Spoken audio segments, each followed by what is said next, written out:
Il était une fois un riche marchand qui avait 3 filles. La plus jeune des filles s'appelait Beauty. Les sœurs ne l'aimaient pas car elle était la préférée de tout le monde.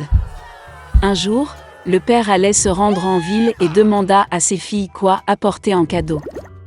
Les sœurs aînées ont demandé des robes et des ornements précieux, et la plus jeune a demandé une rose écarlate, la plus belle du monde. Le marchand est devenu réfléchi, mais a promis qu'il ferait tout son possible pour trouver une telle fleur. Et prenez la route. Le père a rapidement trouvé des cadeaux pour les filles aînées, mais pour les plus jeunes, il ne pouvait pas les trouver. Chaque rose que le marchand rencontrait sur son chemin était plus belle que la précédente.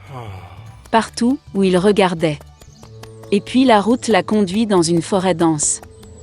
Il faisait très sombre et froid là-bas. Soudain, des lumières sont apparues au loin. En approchant, le marchand aperçut un immense château ancien, tout en or et diamants. En entrant dans sa porte, il entra dans une salle pleine de joyaux. Il a vu qu'il y avait une table au milieu de la salle, et qu'il n'y avait pas de vaisselle dessus, et que tous les plats étaient en argent et en or. Mais le château était vide, il n'y avait personne. Le marchand pensait que le propriétaire viendrait probablement d'une minute à l'autre. Il a attendu 1 heure, 2, 3, personne ne s'est présenté. Le marchand ne put résister et s'assit à table. Après avoir mangé sur le ventre, le vieil homme a pris la route.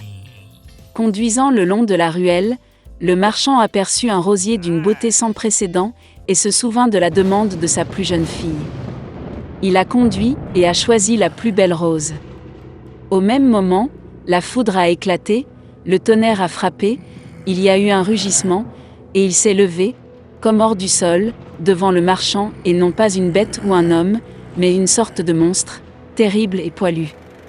C'était trop en colère que le marchand ait choisi sa fleur préférée au lieu de remercier le propriétaire pour son hospitalité. Le vieil homme était très effrayé et a dit qu'il ferait n'importe quoi, tant qu'il ne le tuerait pas. Pour une telle offense, la bête a accepté d'épouser une de ses filles. Mais seulement celle qui veut venir elle-même, par amour pour son père. Et si aucun ne vient, alors la mort du marchand. Le vieil homme était en deuil et décida de rentrer chez lui, pour dire au revoir à ses filles. Il ne voulait abandonner aucun d'entre eux pour une bête féroce.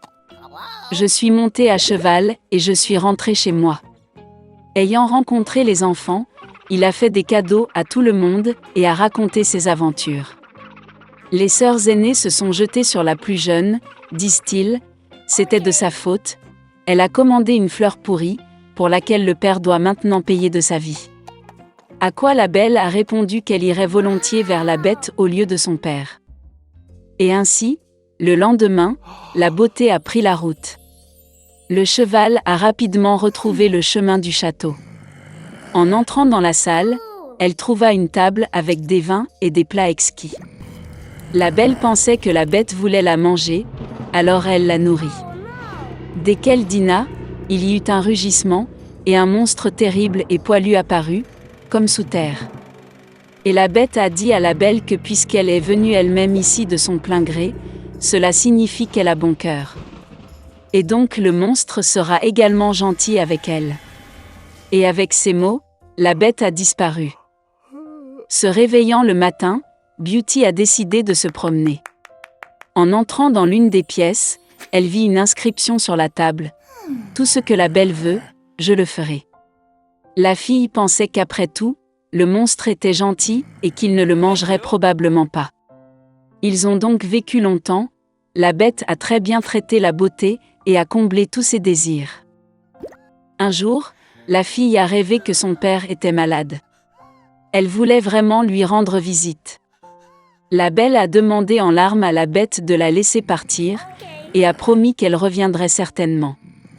Le monstre a répondu qu'elle était libre et qu'elle pouvait revenir quand elle le voulait. Le lendemain, Beauty a enfilé ses vêtements les plus chers et s'est rendue chez son père. Il était très heureux de voir sa fille saine et sauve.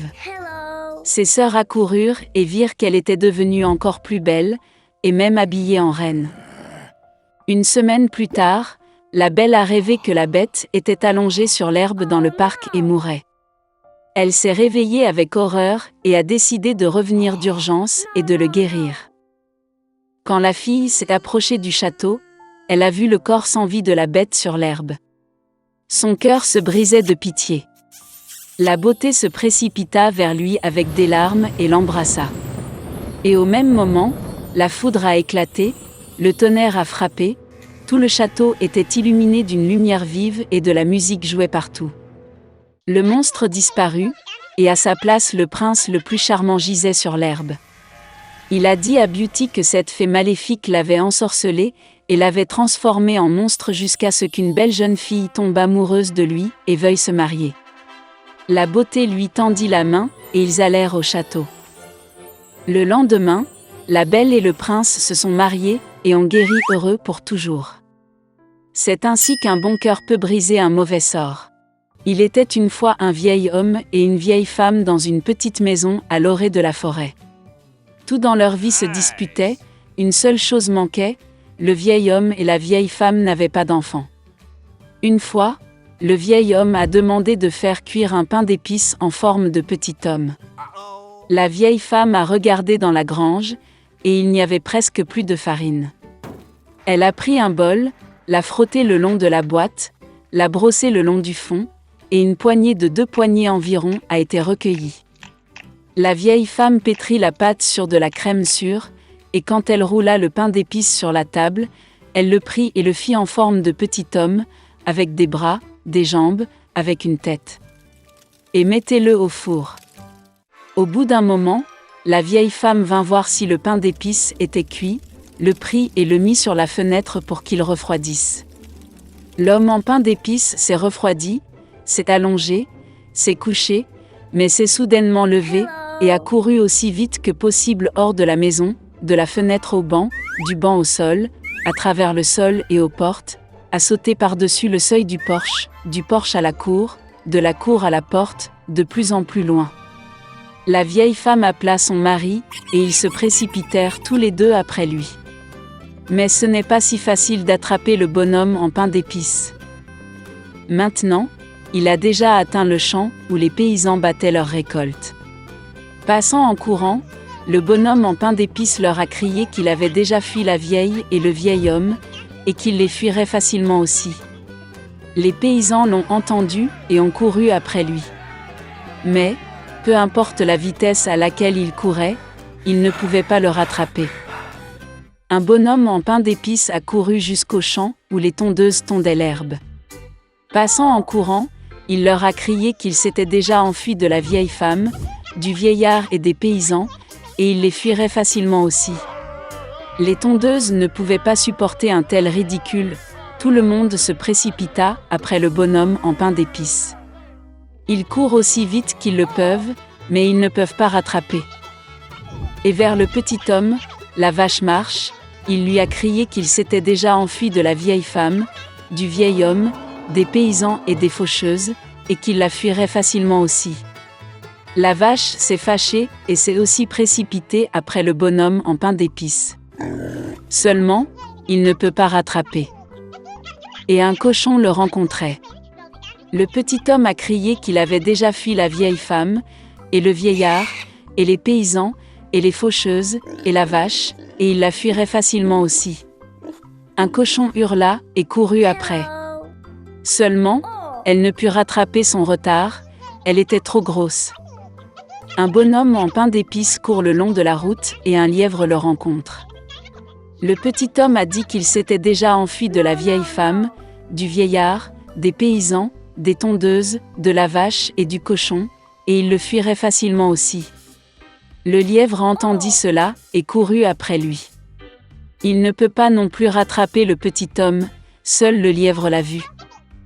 Un bonhomme en pain d'épices court et un loup le rencontre. « Je vais vous manger », dit. Et le petit homme lui répondit qu'il avait déjà fui la vieille femme, et le vieillard, et les paysans, et les faucheuses, et de la vache, et du cochon, et du lièvre, et il le fuirait facilement aussi. Le loup grogna et se précipita sur l'homme en pain d'épices, et il esquiva et courut aussi vite qu'il le put. Seul le loup l'a vu. Un bonhomme en pain d'épices court et un énorme ours le rencontrent. Son petit homme n'avait pas peur, mais criait qu'il avait déjà fui la vieille femme, et le vieil homme, et les paysans, et les tondeuses, et de la vache, et du cochon, et du lièvre, et du loup, et il s'enfuirait facilement de lui aussi. Un ours féroce lui tapa du pied et courut après lui. Mais l'ours était trop lent pour rattraper le bonhomme en pain d'épices. Un bonhomme en pain d'épices court et un renard le rencontre. Le renard était très rusé, mais le petit homme ne le savait pas.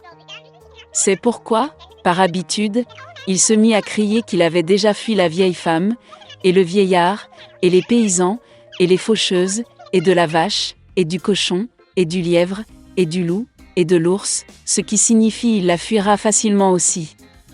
Le renard a écouté la fin, et a dit qu'elle était très vieille, n'a rien entendu. Elle s'approcha du petit homme et lui demanda de le répéter. Obéit à son idiot de bonhomme en pain d'épices et recommença à se vanter. Le renard a écouté la fin et a dit qu'elle n'avait toujours rien entendu. Elle s'approcha encore plus du petit homme et lui demanda de le répéter.